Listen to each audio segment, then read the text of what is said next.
여러분, 우리는 일상을 살다 보면 누구나 다 한 번씩은 겪는 그런 일들이 있죠. 그것이 뭐냐면 여러분들이 마트에서 물건을 사고 이제 카트를 밀고 계산대로 가게 되면, 저는 여러분들이 알지 못하는 참 탁월한 재주가 하나 있습니다. 그게 뭐냐면, 꼭 제가 서는 줄은 짧다고 생각했는데 제일 늦어요. 이제 카트를 밀고 집사람하고 장을 보고 딱 줄이 여러 개 있으면, 그래도 사람들이 덜 몰리고 또 짐이 별로 없다고 생각한 그 줄에 딱 카트를 밀어 넣습니다. 그럼 옆에 있는 사람하고 눈이 한번 싹 마주치죠. 그러면 옆에 분들은 아이고, 내가 저쪽으로 들어갔어야 되는데, 저를 한번 이렇게 쳐다보고, 저는 빨리 여기 왔어야죠 하면서 떡 서 있는데, 아니 이거 웬걸요? 내 줄은 사라지지를 않아요. 옆에 줄은 자꾸 짧아져요. 나중에 봤더니 앞에 계신 우리 꼭 그런 분들이 있는데, 뭐 이제 계산하면 되는데 꼭 동전 주머니를 꺼내요. 그리고 동전을 맞춰요. 동전 맞추고 또 안 맞추면 또 그 뭡니까, 상품권 꺼내서 맞추고 적립한다고 막 번호 부르는데 또 엉뚱하게 부르면 또 하고, 내 줄은 사라지지를 않습니다. 그러다 보면 늘 이런 일이 한 번, 두 번 있는 것도 아니고, 늘 마트에 가면 희한한 재주가 저에게 있어요. 그러다 보면 늘 다른 사람하고 비교하고, 옛날에도 그랬는데, 이것이 우리가 일상에서 살아가면서 우리가 누구나 겪을 수 있는 일이지만, 우리는 세상을 살면서 덜 작은 일이지만 여기에서 깨달음을 얻는 게 뭐냐면, 우리도 세상 살다 보면 덜 다른 사람하고 비교할 때가 많이 있습니다. 과거에 내가 실패했던 경험들이 떠올라서 오늘을 살아갈 때에 참 두려워지고 장래 미래가 너무나 불안하게 느껴질 때가 많이 있어요. 참 이 세상이 너무나 치열하고 이전보다도 더 심각한 경쟁 사회가 되었습니다.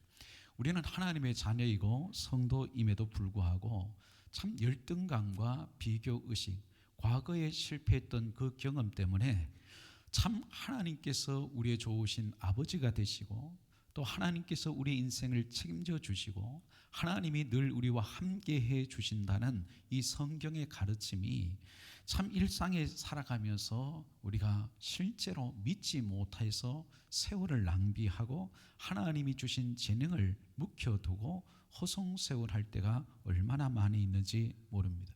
그래서 우리 성도들이 신앙생활할 때에 가장 큰 적이 있다면, 저는 하나님이 주신 재능, 하나님이 주신 사명을 생각하지 않고 자꾸 다른 사람과 자기를 비교하는 비교의식이라고 생각합니다.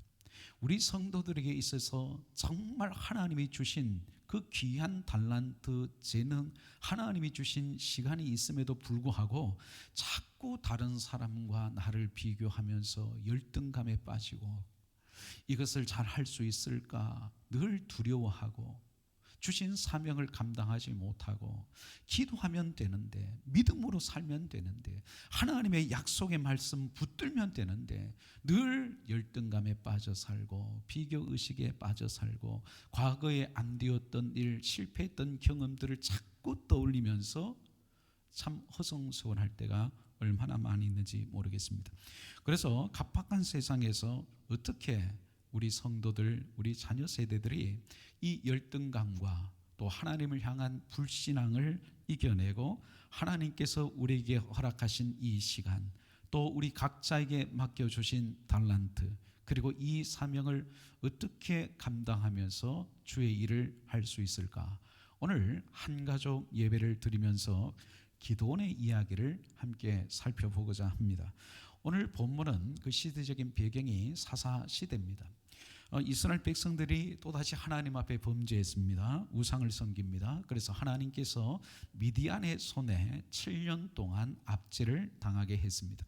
이 미디안의 압제가 얼마나 혹독했는지 이스라엘 백성들이 산이나 웅덩이나 굴에 숨어 지낼 수밖에 없는 그런 혹독한 시련, 핍박의 시대를 보내야만 했습니다.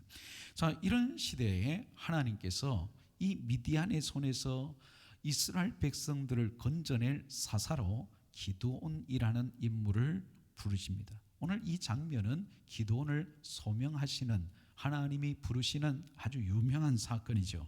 그런데 오늘 본문에 나타난 기드온은 어떤 사람이냐? 굉장히 소심한 사람입니다.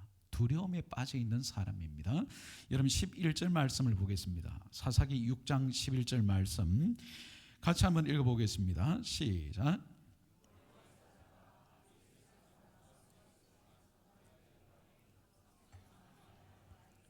마침 요아스의 아들 기드온이 미디안 사람에게 알리지 아니하려 하여 밀을 포도주 틀에서 타작하더니, 기드온이 지금 무엇을 하고 있습니까? 미디안 사람에게 알리지 아니하려 했다. 이것은 뭐냐면 미디안 사람들에게 발각되지 않으려고 이 밀을 추수할 때에 이 곡식 빼앗기면 안 된다. 왜냐하면 미디안 사람들이 추수할 때가 되면 다 약탈해서 빼앗아가니까 먹고 살기가 어려운 거예요. 그래서 자기 집에 있는 포도주 틀에다가 이 소량의 밀을 숨겨와서 지금 곡식을 만들어가고 있는 거예요. 발각되지 않기 위해서. 아주 두려움에 빠져 있죠. 그래서 11절에 이 기드온의 모습은 소심한 기드온, 두려움에 빠져 있는 기드온, 나약한 기드온입니다. 그런데 이 기드온에게 하나님께서 찾아오셔서 오늘 무엇이라고 이야기하느냐? 12절 말씀을 제가 봅니다. 여호와의 사자가 기드온에게 나타나 이르되, 그 다음 말씀을 주목하세요. 큰 용사여 여호와께서 너와 함께 계시도다 하며. 11절에는 소심한 기드온입니다. 쫄짱부 기드온이에요. 그런데 12절에서 하나님은 기드온에게 뭐라고 부르고 있습니까? 큰 용사여, 큰 용사여. 여기서 이 큰이라는 단어는 강한이라는 단어입니다. 강한 용사여라는 겁니다. 여러분 말이 안 맞잖아요. 지금 두려워 벌벌벌 떨면서 그 포도주 틀에다가 밀을 지금 탈곡하고 있는 그런 두려움에 빠져 있는 기도를 향해서 하나님은 강한 용사다. 소심함과 강함, 나약함과 강함, 두려움과 강함 전혀 어울리지 않는 이미지잖아요. 그런데 왜 하나님께서는 이 기드온을 향해서 큰 용사여, 강한 용사여라고 말하고 계실까? 첫 번째 이유는 다른 게 아니고 하나님이 함께 하시기 때문입니다. 하나님이 함께 하시기 때문이다. 오늘 12절을 원문을 보게 되면 순서가 달라요. 우리 한글 성경에서는 큰 용사여 여호와께서 너와 함께 계시다라고 되어 있지만 히브리 원문을 보면 반대로 되어 있습니다. 하나님께서 함께 계시도다 강한 용사여. 이 순서 어순이 굉장히 중요합니다. 강한 용사여 여호와께서 너와 함께 하신다 하면 기드온이 뭔가 대단한 특출한 능력이 있는 것처럼 보이잖아요. 그러나 그게 아니란 말이에요. 하나님께서 함께 하시기 때문에 너는 강한 사람이다 하는 것입니다. 사랑하는 여러분, 이제 우리는 구정을 맞이하면서 또 새해를 맞이했습니다. 그런데 달력은 바뀌었고 신정 보내고 또 구정 보내고 우리 한국 사람들은 참 좋아요. 새해를 2번 맞이하니까. 그런데 참 새해가 되었다 해도 여러분 우리의 마음이 달라졌나요? 우리의 믿음이 더 깊어졌나요? 믿음이 더 뜨거워졌나요? 여러분들의 환경이 뭔가 바뀌었나요? 이제 새 학년, 새 학기가 된 우리 주일학교, 우리 다음 세대에 있을 것입니다. 새로운 환경, 새로운 상황에 적응할 때에 누구에게나 찾아오는 것이 무엇이냐면 두려움이라는 것입니다. 우리 청년들 또 직장을 또 취업을 한 청년들도 있습니다. 여러분들이 새로운 환경, 새로운 사람들을 만난다고 했을 때 찾아오는 것이 뭐냐면 긴장이에요. 그리고 두려움입니다. 그리고 우리 성도들 한 해 한 해 지나면서 축하드립니다. 나이를 드셨습니다. 먹고 싶지 않는 것 중에 하나가 나이지 않겠습니까? 그런데 나이가 들면서 우리는 생애 전환을 맞이하면서 자꾸만 의기소침해지고 나약해질 때가 있습니다. 내가 1년만 더 젊었더라면, 내가 5년 전, 10년 전으로만 돌아갈 수 있었다면, 자꾸 그런 생각들이 찾아옵니다. 생애 전환기를 맞으면서 우리는 또다시 이 한 해를 살아가면서 우리에게도 찾아오는 두려움이라는 것이 있을 수 있습니다. 그런데 사랑하는 여러분, 우리 성도들이 하나님의 자녀로서 크리스찬으로서 정말 이 각박한 세상, 여러분 그런 환경에서 어떻게 크리스찬답게 하나님의 자녀답게 살아갈 수 있을까? 오늘 기도원에게 찾아오셔서 하신 그 말씀을 여러분 마음에 새기십시오. 하나님이 함께 하시면 나약한 사람이 강한 사람이 되어집니다. 여러분 사람이 한번 비교의식에 빠지고 열등감에 빠지게 되면 굉장히 부정적인 감정이 올라와요. 다른 사람과 비교하면서 분명히 나에게도 장점이 있는데 나의 단점만 보여지는 거예요. 그게 비교의식이에요. 하나님이 우리에게도 장점을 주셨습니다. 달란트와 재능을 주셨습니다. 그런데 한번 비교의식에 빠지고 열등감에 빠지면 자기 자신을 보는 관점이 굉장히 부정적이에요. 하나님께서 저와 여러분들을 하나님의 자녀로 부르시고 하나님이 쓰시려고 부르셨습니다.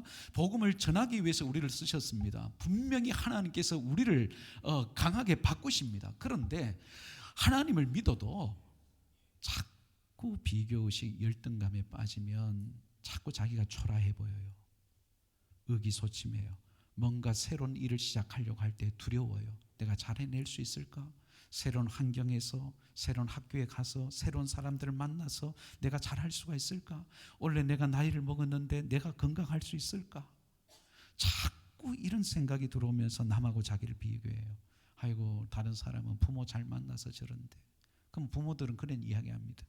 내가 저런 자식을 원했나? 그러기도 하고. 그렇게 되면 자꾸 마음에 우울함이 찾아옵니다. 자꾸 불안해져요. 두려워져요. 낙심이 찾아와요. 근심 걱정이 많아져요. 자꾸 그러니까 무엇인가 시작도 해보기 전에 나는 해도 안 될 거야.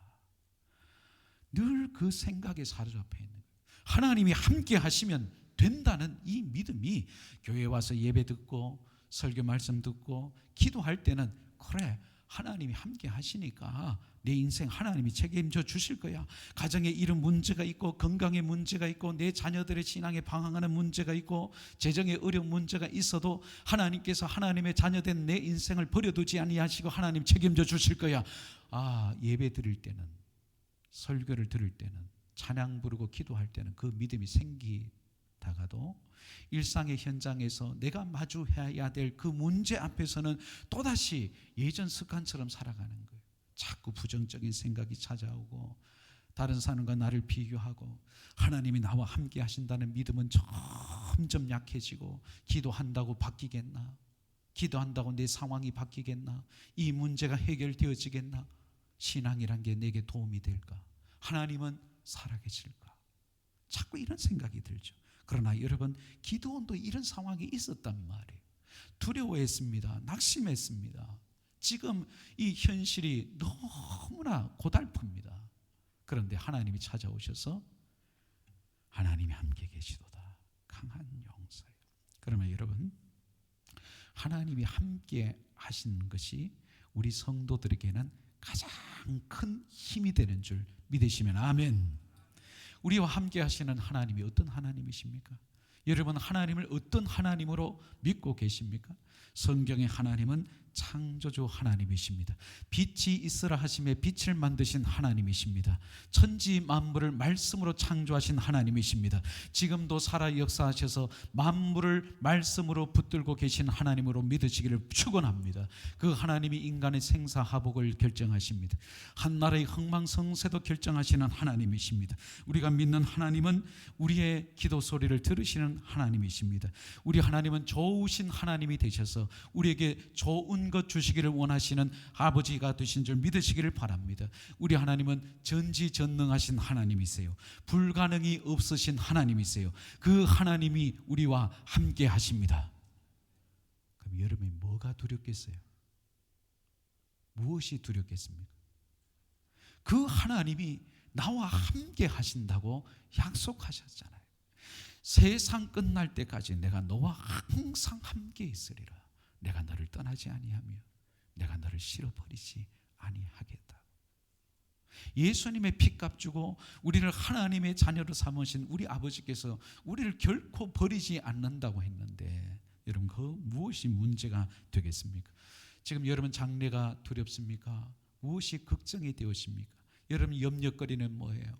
뭔가 도전해보고 싶고 정말 주님의 일을 감당해보고 싶은데 무엇이 자꾸 두려워하게 만들고 불안하게 만들고 기도하기보다도 걱정만 하게 만듭니까? 하나님이 함께 하신다는 믿음만 있으면 그 어떤 상황도 두려워할 필요가 없습니다. 아무리 낙심될 상황이라도 하나님이 나와 함께 하신다는 믿음대로 하나님이 그 상황을 바꾸어 주실 줄 믿습니다. 그 문제를 해결해 주실 줄 믿습니다. 그래서 여러분들이 두려움을 이기는 방법, 다른 사람과 늘 비교하면서 열등감에 빠지는 그 열등감을 극복하는 신앙의 방법이 바로 그것입니다. 나는 약하나 강하신 하나님이 나와 항상 함께 하신다. 임마누엘의 신앙을 붙드시기를 축복합니다. 하나님이 우리와 항상 함께 하신다. 여러분들이 힘들고 낙심할 상황에도 하나님이 함께 하십니다. 그 하나님의 약속을 신뢰하십시오. 그 약속하신 하나님의 신실하심을 믿으십시오. 자, 두 번째는 왜 하나님께서 기드온에게 너는 강한 용사야 라고 말씀하시느냐? 기드온을 회복하시기 위함인 것입니다. 기드온을 회복하신다. 제럴드 엘 시처라는 분이 있습니다. 그분의 책 중에 이런 한 대목이 있어요. 하나님이 우리를 통하여 일하시기 전에 하나님이 먼저 우리 안에서 일하신다.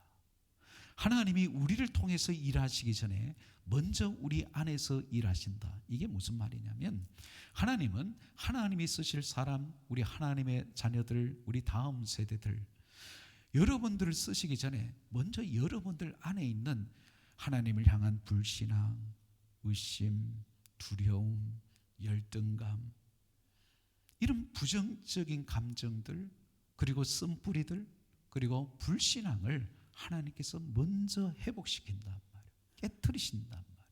특히 부정적인 견고한 생각의 진들을 깨트립니다. 그게 뭐냐? 나는 안 돼. 나는 처음에는 잘 되다가 꼭 끝이 안 좋아. 제가 마트에서 카트 줄을 늘 잘못 쓰는 것처럼 그런 생각의 틀이 바뀌어야 돼요. 말씀으로 하나님께서 찾아오셔서 먼저 우리 안에서 부정적인 생각, 부정적인 신념, 부정적인 경험, 부정적인 감정들을 하나하나 깨뜨리십니다. 지금 기드온에게 오늘 그런 대화들을 하나님이 이루어 가시는데 오늘 11절 말씀에서 우리가 주목해야 될 한 단어가 있습니다. 여러분 11절 말씀을 제가 한번 다시 봅니다. 여호와의 사자가 아비에셀 사람 요아스에 속한 오브라에 이르러 상수리 나무 아래 앉으니라. 그 다음 말씀 마침 요아스의 아들 기브온이 미디안 사람에게 알리지 아니하려 하여 밀을 포도주 틀에서 타작하더니 여기서 마침이라는 단어입니다. 이 마침이라는 것은 하나님의 시간이에요. 하나님이 찾아오는 시간이에요. 두려워하는 기드온, 의기소침하는 두려움, 이 기드온, 이 기드온에게 찾아오는 하나님의 시간이 마침이었습니다. 마침 그 타이밍에 하나님이 찾아오셔서 기드온을 바꾸는 시간이에요. 사랑하는 여러분, 여러분들도 마찬가지입니다. 참 기드온처럼 하루하루 사는 것이, 버티고 견디는 것이 힘겨울 때가 있으십니까? 가장 밑바닥인 것 같고 숨고 싶고 자신감은 없어지고 의욕은 없어지고 살아가야 되는데 살아갈 힘이 없어지고 자기 자신에게 실망하고 열등감이 올라오고 두려움으로 내 인생 숨어 지낸 인생처럼 참 그렇게 살아가는 우리라 할지라도 하나님이 찾아오시는 그 마침의 시간이 있어요. 마침 찾아옵니다. 마침 찾아와요. 그래서 여러분 기대하셔야 돼요. 그래서 여러분 이렇게 기도하십시오. 하나님, 내가 이것이 힘듭니다. 이것이 두렵습니다. 이것이 불안합니다. 그렇게만 기도하지 마시고 하나님, 나에게도 마침 찾아오시는 하나님을 만나기를 원합니다. 하나님, 내 인생에 마침 지금 찾아오셔서 내 인생을 바꾸어 주옵소서. 하나님이 나와 함께 해주셔서 나도 하나님의 손에 쓰임 받기를 원합니다. 이것이 여러분들의 기도의 제목 되시기를 바랍니다. 자, 그런데 하나님께서 내가 나와 함께 하도다, 큰 용사여, 그렇게 이야기를 했는데 이 말을 듣자마자 기드온이 하나님 앞에 이렇게 이야기를 합니다. 오늘 기드온의 세 가지 반응이 있는데 첫 번째 반응 13절 말씀을 같이 한번 읽어보겠습니다. 13절 말씀 시작.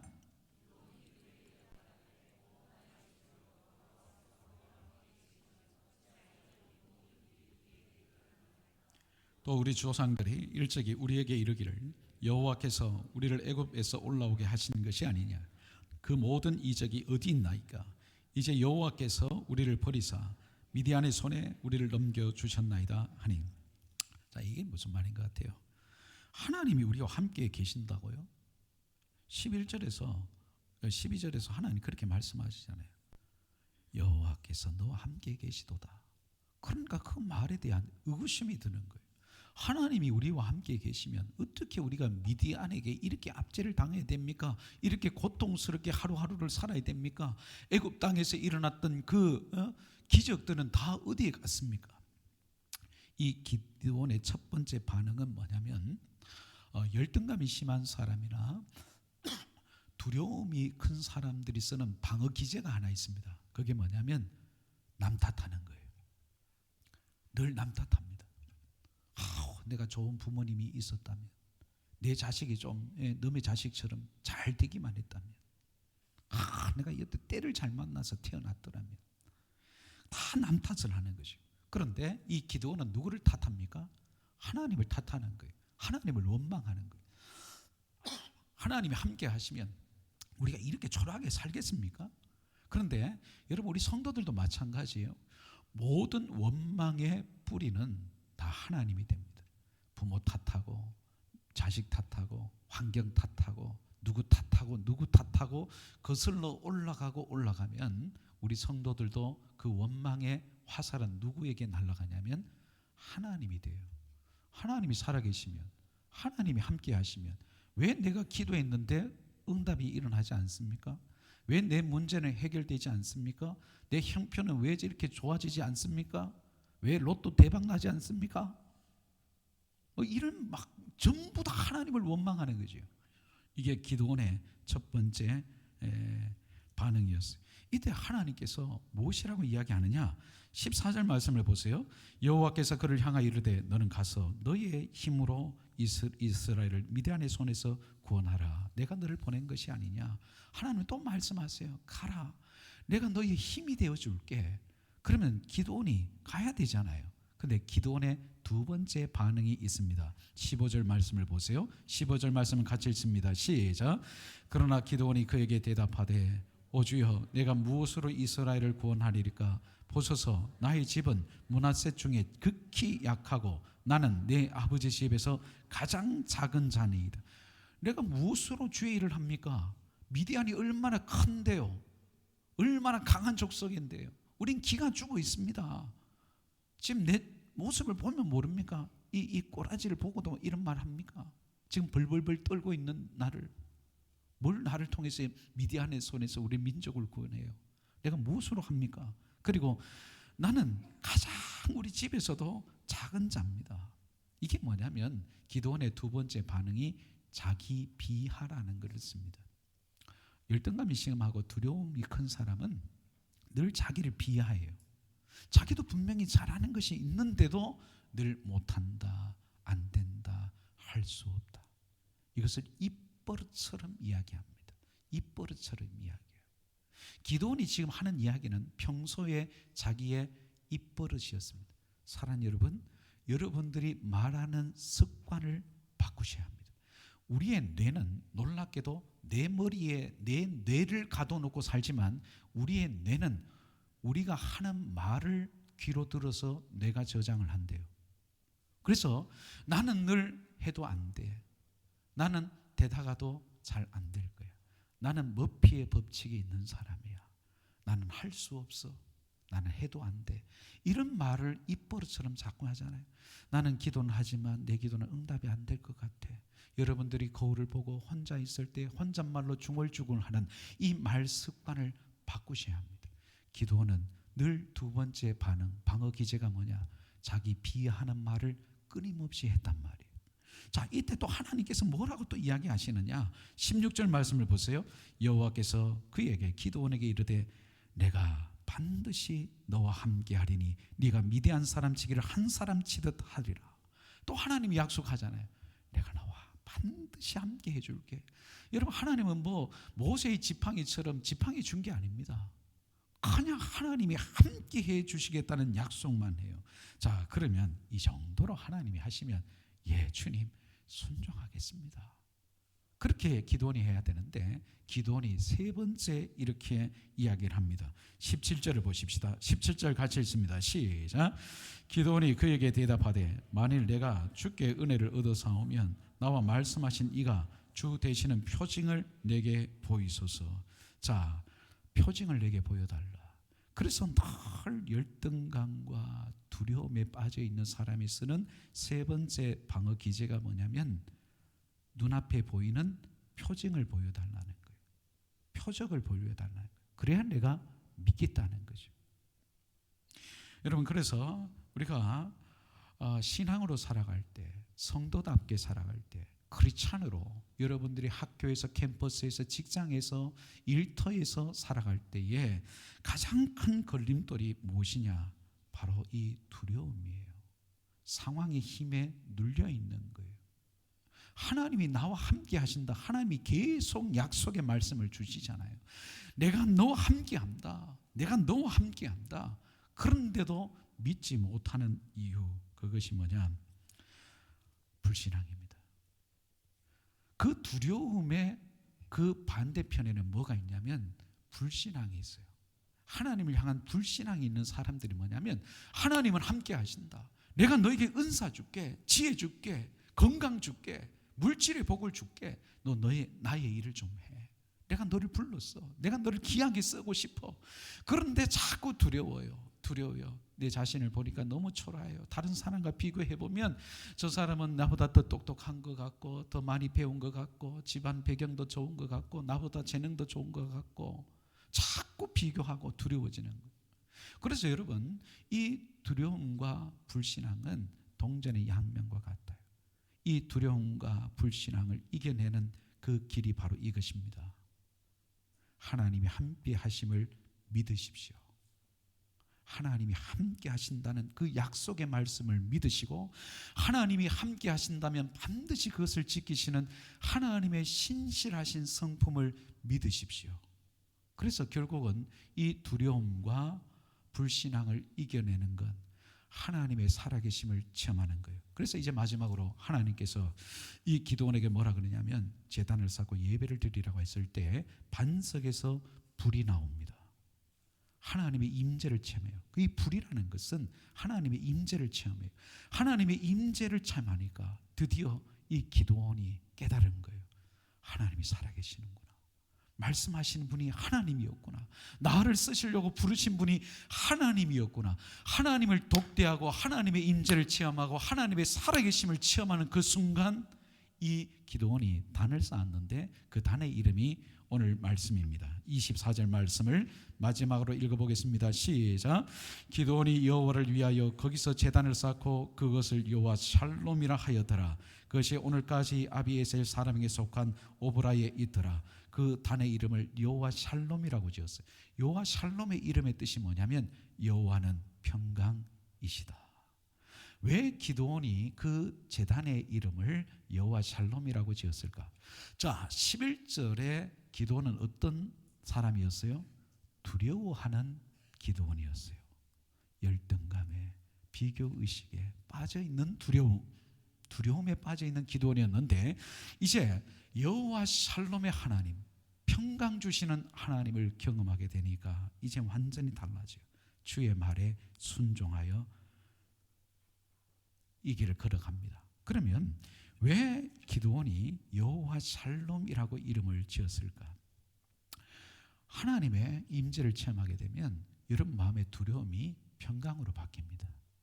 두려움이 평강으로 바뀌는 이 신앙의 체험이 있어야 여러분들이 세상으로, 일터로, 캠퍼스로 여러분 살아갈 때에 하나님이 내 모든 두려움은 평강으로 바꾸신다. 이 확신이 있어요. 그래야 여러분들 성도답게 믿음으로 살아갈 수 있습니다.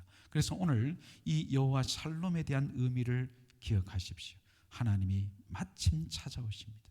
하나님이 말씀하십니다. 하나님이 함께 해주시겠다고 약속하십니다. 여러분들의 부정적인 생각을 바꿔 넘습니다. 여러분들의 열등감을 하나님이 하시면 된다는 자신감으로 바꾸어 주십니다. 하나님이 인내하면서 기다려 주십니다. 여러분들의 두려움을 평강으로 바꾸어 주십니다. 그래서 여러분들 오늘 한가족 예배를 드리면서 우리 성도들과 우리 자녀 세대들이 여호와 샬롬의 하나님을 만나시기를 바랍니다. 세상으로 나아가서 정말 하나님의 살아계심을 세상 앞에 보여주십시오. 하나님이 함께 하십니다. 하나님이 평강 주십니다. 하나님이 여러분들을 들어 쓰십니다. 우리 성도들과 다음 세대가 여호와 샬롬의 하나님께 붙들려서 귀하게 언제 어디서나 쓰임받기를 주의 이름으로 축원합니다. 기도하겠습니다.